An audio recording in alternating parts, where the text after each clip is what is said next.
ఒక్క murder honeymoon అర్థాన్నే మార్చేసింది. ఆ ఒక్క మర్డర్ మేఘాలయ టూరిజం అంటేనే వణుకు పుట్టేలా మార్చేసింది. కట్టుకున్న భర్తను కాటికి పంపించడానికి ఆ భార్య వేసిన స్కెచ్ ఇండియా మొత్తం అవాక్కయ్యేలా చేసింది. హనీమూన్ పేరుతో భర్తను హనీ ట్రాప్ చేసిన ఆ నవ వధువే సీక్రెట్ కిల్లర్ అని తేలాక ఒక్కొక్కరికి ఫ్యూజ్ ఎగిరిపోయాయి. ఈ ఊహించిన ట్విస్ట్ ఎలా బయటకు వచ్చింది? మేఘాలయ హనీమూన్ మర్డర్ కేసులో అసలు ఏం జరిగిందో ఇప్పుడు చూద్దాం.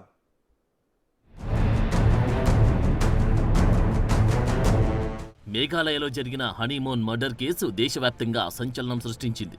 ఈ ఒక్క ఘటన ఈ రాష్ట్ర ప్రతిష్టని సవాల్ చేసింది. ఆ స్టేట్ టూరిజం పైని అనుమానాలు తలెత్తేలా చేసింది. అసలు ఆలోచించకుండా అక్కడికి వెళ్లిపోవాలనుకునే వాళ్ళంతా ఈ ఘటన గురించి తెలిసాక 1కి 10 సార్లు ఆలోచించే పరిస్థితులు కల్పించింది. కానీ అసలు విషయం తెలిసాక అంత షాక్ అయ్యారు. సైలెంట్ గా కనిపించిన ఆ నవవధువు ఎంత వైలెంటో తెలిసాక ఒక్కొక్కరికి మైండ్ బ్లాంక్ అయింది.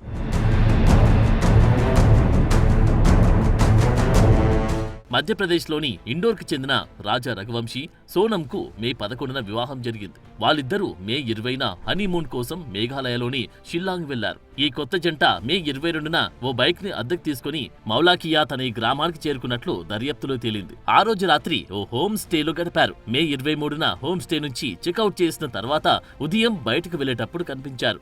అప్పటిదాకా కుటుంబ సభ్యులతో టచ్ లో ఉన్నారు. అక్కడి నుంచి గైడ్ లేకుండానే రాజా సోనం మౌలాకైట్ గ్రామానికి వెళ్లారు. అక్కడే వారి ఆచూకీ గల్లంతైంది. దాంతో పోలీసులు గాలింపు చర్యలు ప్రారంభించారు. నవదంపతులిద్దరూ అదృశ్యమైన 11 రోజుల తర్వాత జూన్ 2న భర్త రాజా రఘువంశీ శవమై కనిపించాడు. సోహ్రాలోని ఓ జలపాతం సమీపంలో లోతైన లోయలో రాజా మృతదేహం కనిపించింది. అతన్ని కత్తితో పొడిచి చంపినట్లు పోలీసులు గుర్తించారు.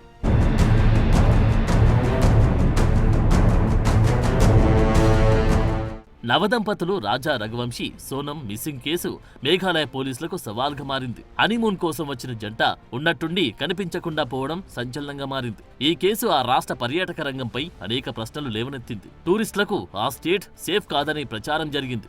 మేఘాలయకు వెళ్లాలంటేనే భయపడాల్సిన పరిస్థితులు తలెత్తాయి. పోలీసులు కూడా ఈ కేసును ప్రతిష్టాత్మకంగా తీసుకున్నారు.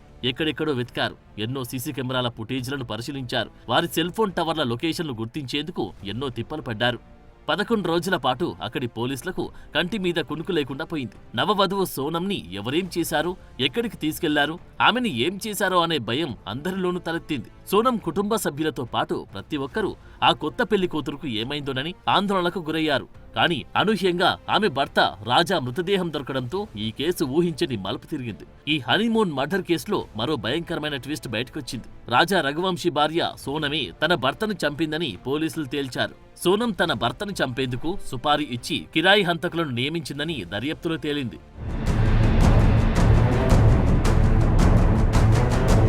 సంచలనం సృష్టించిన ఈ మర్డర్ కేసులో నిందితురాలు సోనం ఉత్తరప్రదేశ్ గాజీపూర్లోని ఓ పోలీస్ స్టేషన్లో లొంగిపోయింది. మిగతా 3 నిందితులను వేర్వేరు ప్రాంతాల్లో అరెస్టు చేశారు. సోనంతో పాటు విక్కీ ఠాకూర్, ఆకాష్, ఆనంద్ని హత్యకు సంబంధించి పోలీసులు అన్ని కోణాల్లో విచారిస్తున్నారు.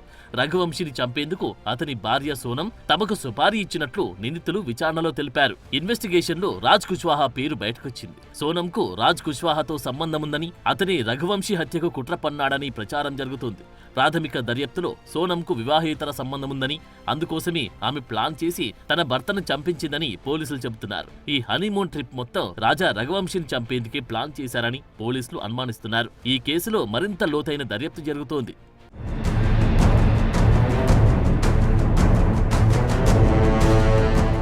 ఈ మర్డర్ కేసులో ఊహించని ట్విస్ట్ తో ఇండియా మొత్తం అవాక్కైంది. సోనం చేసిన పనితో ఓ రాష్ట్ర టూరిజం ఇమేజ్ పైనే ప్రశ్నలు తలెత్తాయి. చాలా మందికి ఈ కేసులో ప్రధాన సూత్రధారి సోనమేనని, ఆవిడే తన భర్తను చంపిందని తెలియకపోవచ్చు. అలాంటి వాళ్ళంతా మేఘాలయ సేఫ్ కాదనే అనుకుంటారనే అభిప్రాయాలు కూడా వినిపిస్తున్నాయి. అయినా రాజా రఘువంశీతో సోనంకి పెళ్లి ఇష్టం లేకపోతే ముందే చెప్పాలి, కానీ ఇష్టం లేకుండా పెళ్లి చేసుకుని హనీమూన్ పేరు చెప్పి భర్తను చంపించడం ఎంతవరకు కరెక్ట్ అనే ప్రశ్నలు తలెత్తుతున్నాయి. ముందే చెప్పి ఉంటే రాజా రఘువంశీ వేరే అమ్మాయిని పెళ్లి చేసుకునేవాడు కదా అంటున్నారు. అనవసరంగా రాజాని ఎందుకు బలి చేశారనే వాదనలు వినిపిస్తున్నాయి. సోనం లాంటి వాళ్లకు అసలు బతికే అర్హత లేదని, ఆమెను కఠినంగా శిక్షించాలనే డిమాండ్ వస్తున్నాయి.